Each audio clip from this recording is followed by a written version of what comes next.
Period 4, the whole period as AP is labeled from 1800 to 1848. We're going to break it on down, as they used to say back in the 1970s, break it down into 2 parts. Today we're going to do part 1, 1800 to 1825, kind of marks, the election of 1800 to the end of the Monroe presidency, and somewhat the end of the era of good feelings, as they say. All right, so, and we're going to get started there.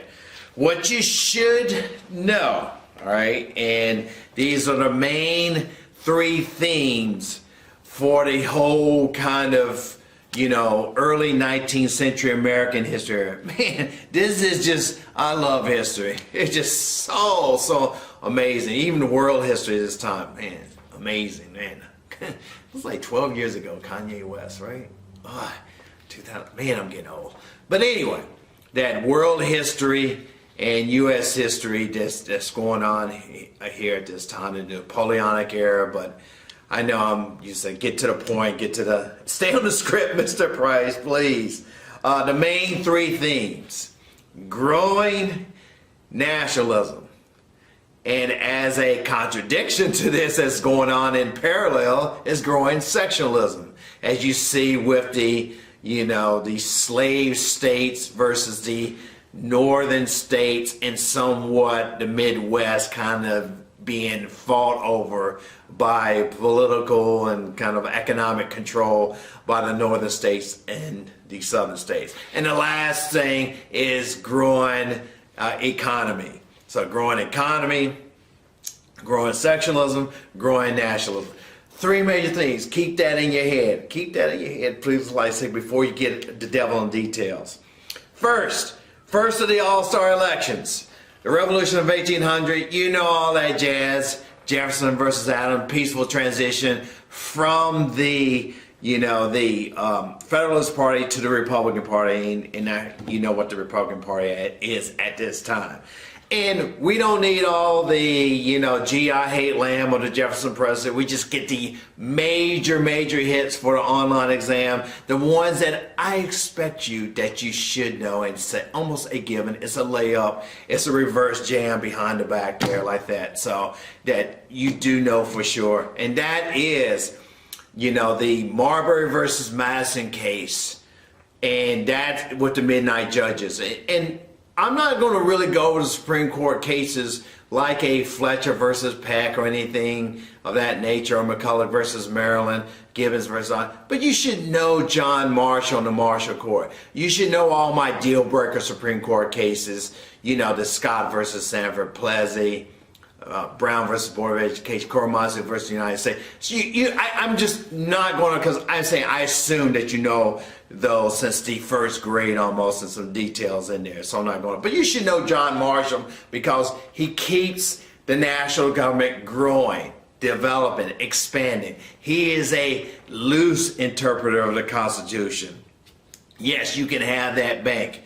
Yes, Mr. Jefferson, you are definitely wrong about not appointing, giving the commission to Mr. Marbury. But, at least I'm going to do something and say, hey, we have the right to interpret the Constitution given this power of judicial review. I assume you kind of. And the other big hits, especially during that year too of 1803, Louisiana Purchase, that since first grade, double-sided United States, and the Embargo Act. I don't know if that's a hit for Jefferson. That's kind of a big loser for him, if you want to say, in 1807. And we go over that really. I want to make this clear. In the Part 3 thesis work video, I go over the lead up to the War of 1812 and going into the results details and going over the thesis work. Okay, cool. Now, again, entered his, fellow Virginian, the little giant is James Madison. Mr. Madison's War, 1812. The only thing I would want to add besides that part 3 thesis video that you should go back and look at for the War of 1812 is the Hartford Convention, because that deals with the same thing about states' rights, versus the national government. They're the ones that first kind of proposed in doing that convention. Maybe, they didn't put it in writing, like I say, but it definitely proposal came up, maybe seceding from the United States. Goes along with that, alien sedition, the Virginia and Kentucky resolutions, going to the tariff abominations, going to this kind of continued kind of constitutional fight. Very good. So the federal versus state powers in there. All right, good. We got that. Now, that's done. Now we actually get to what we call one-party politics, what people will label as the era of good feelings, or we like to say in AP history class, I know with Mr. Price, is the era of mixed feelings. Okay, so our uneasy feelings. It's not on the surface or on reading the news headlines of that day, or what they're printing is saying or what historians have kind of labeled post James Monroe presidency is the era of good feelings. It's not underneath, there's not a reality. Deal breaker time. It is a deal breaker time. I expect you to know this, or you see the hands coming at you I can't believe you did not know the American system. It's a given. It has a great little acronym that we come up with, the BIT. The Second Bank of the United States. Internal improvements, and Mr. Hamilton's favorite, tariffs, and naturally protective tariffs for the industry, raising up. And that's going to be the common theme for the 19th century is the tariff bill. And that's where federal government raises a lot of revenue at this time, is tariffs and land. There's no, national income tax. So, the American system, that's a deal breaker. Other deal breakers in here during this time is, a couple things, is the Missouri Compromise of 1820. That, you got to know this is the growing, slave debate. Since again, for this first grade, Missouri comes in as a slave state, Maine's a free state, 36 degrees, 30-minute parallel, again, that slavery is, banned, above that line. So, that, the Missouri Compromise. And then we get 2 big things coming up here. You definitely the Monroe Doctrine, which I look at the short answer question video about the Monroe Doctrine. Look at the short answer question video about the Monroe Doctrine, because I talk about, all that. Look, that again, that's first grade thing. Let's just say you don't know some of these things I've told you. Start there. It's wait a minute, let me just, read about the Monroe Doctrine again, make sure I got all the details about that. And finally, our next kind of big all-star election here is 1824, the corrupt bargain, with the favorite sons kind of going along with the Adams, the Jackson, William Crawford, and Henry Clay. And we know what, Jackson and his supporters accused of Quincy Adams of a corrupt bargain. We don't know if an actual deal was made, but Henry Clay does become the Secretary of State, and even though Jackson got most of the votes, most of the electoral votes, but not the majority, he does not become president, as John Quincy Adams. All-star elections, we already had 1800, 1824, I'll say 1861, to Lincoln, and I put it 1896, McKinley, and what we have here is 1912, again, with Taft, Teddy Roosevelt, Woodrow Wilson, and my communist friend Eugene V. Debs. Okay, all right, so that's what you should do. We're making very good progress, and I know notes are coming up here. Again, usually I was over on my left side here, so make sure you copy those down, type those up, and whatever that you may do on this. Now, what I'm going to go through is the market revolution. And what I always say about the market revolution is this, just something to keep in your mind as an acronym, the 4 or 5 C's, the 4 or 5 C's.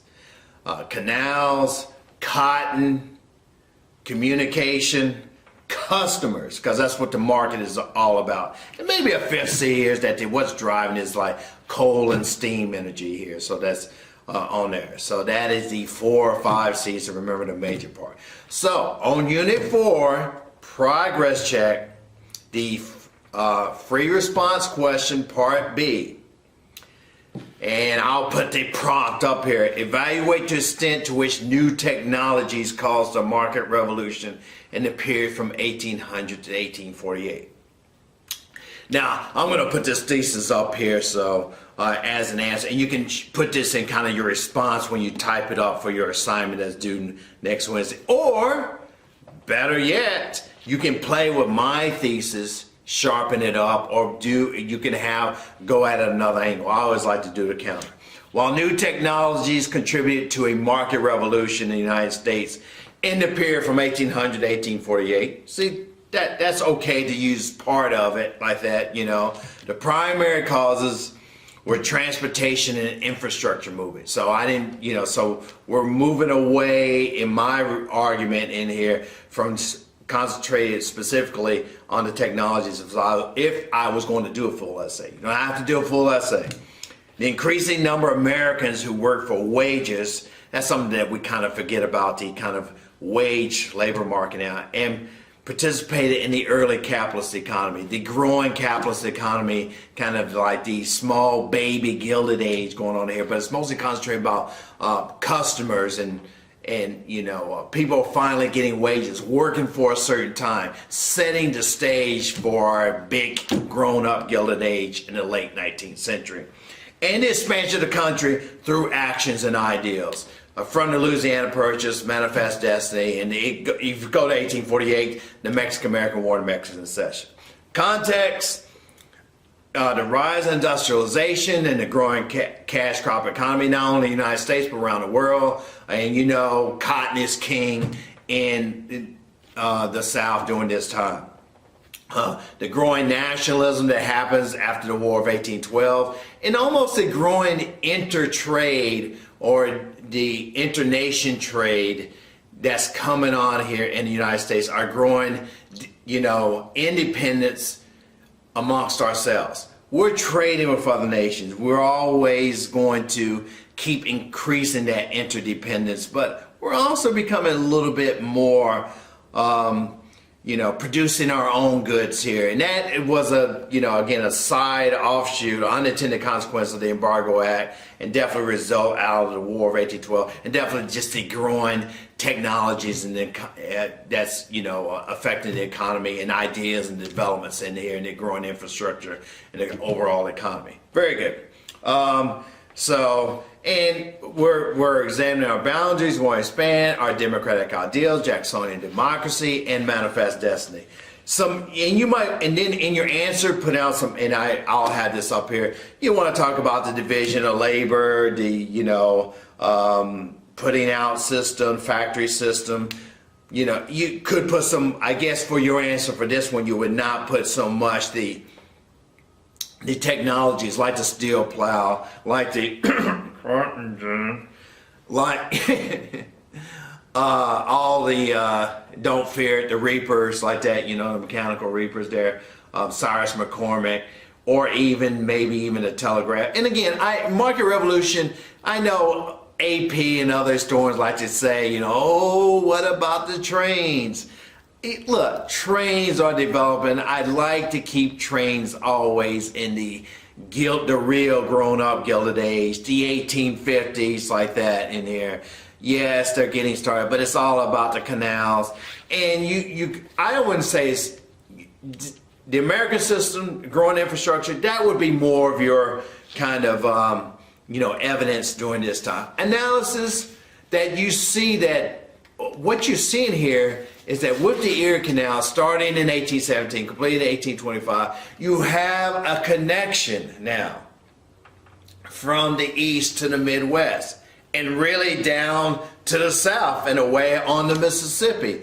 So the Ohio Canal, just the growth of canals and transportation, it is going to be superseded by the trains that's going on, but that's going to become later. The national roads.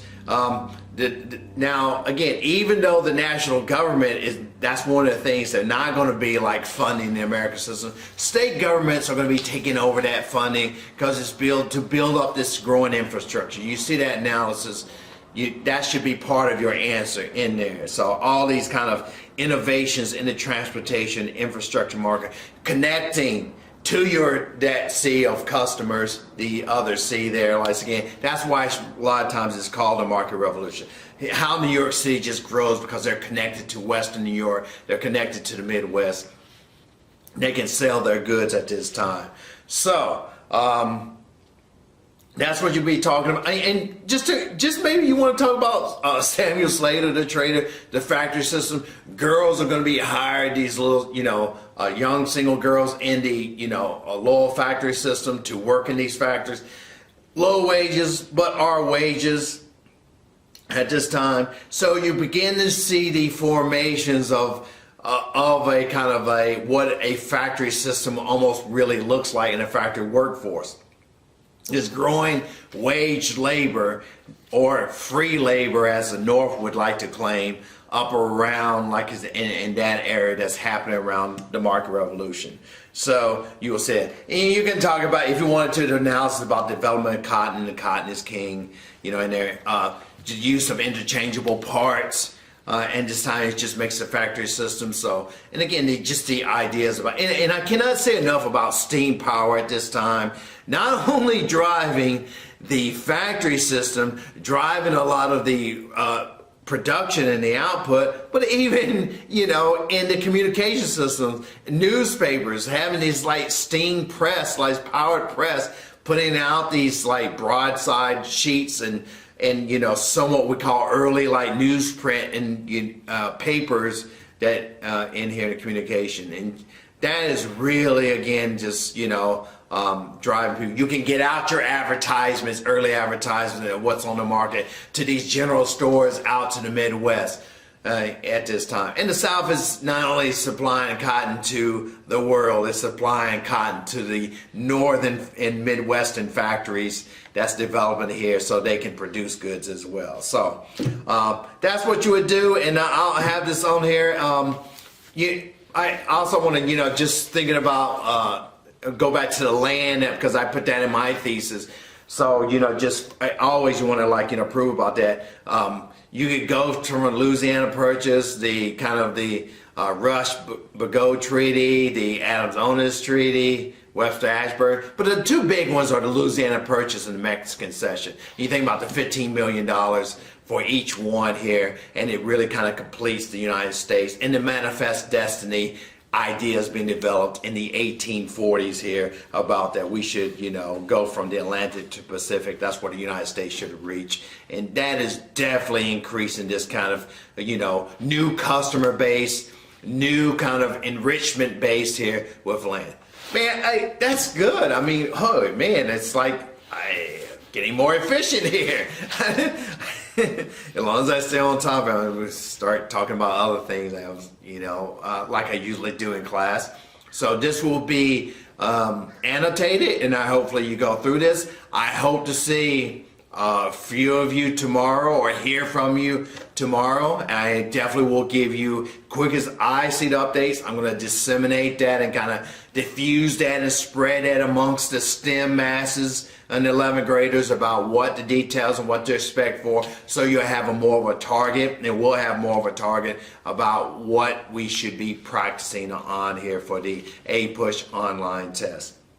We know one thing is 45 minutes. We know it's going to be free response. And my caveat, warning again, I'm hoping that you're not thinking because you're at home, you got some books out or whatever and stuff like that, you're going to get the prompt, you're going to be able to look through those things. You only have 45 minutes. They're not dumb. They're going to make sure that to have a good answer, you're going to have to really come more on your own, or you're not going to be able to answer the question, cite evidence, and explain that evidence during that time about acing the prompt. Okay, all right, asking enough, because I can keep on going on and on and on and on and everything. So love you all. See some of you tomorrow. So so goodbye. Have a good Thursday.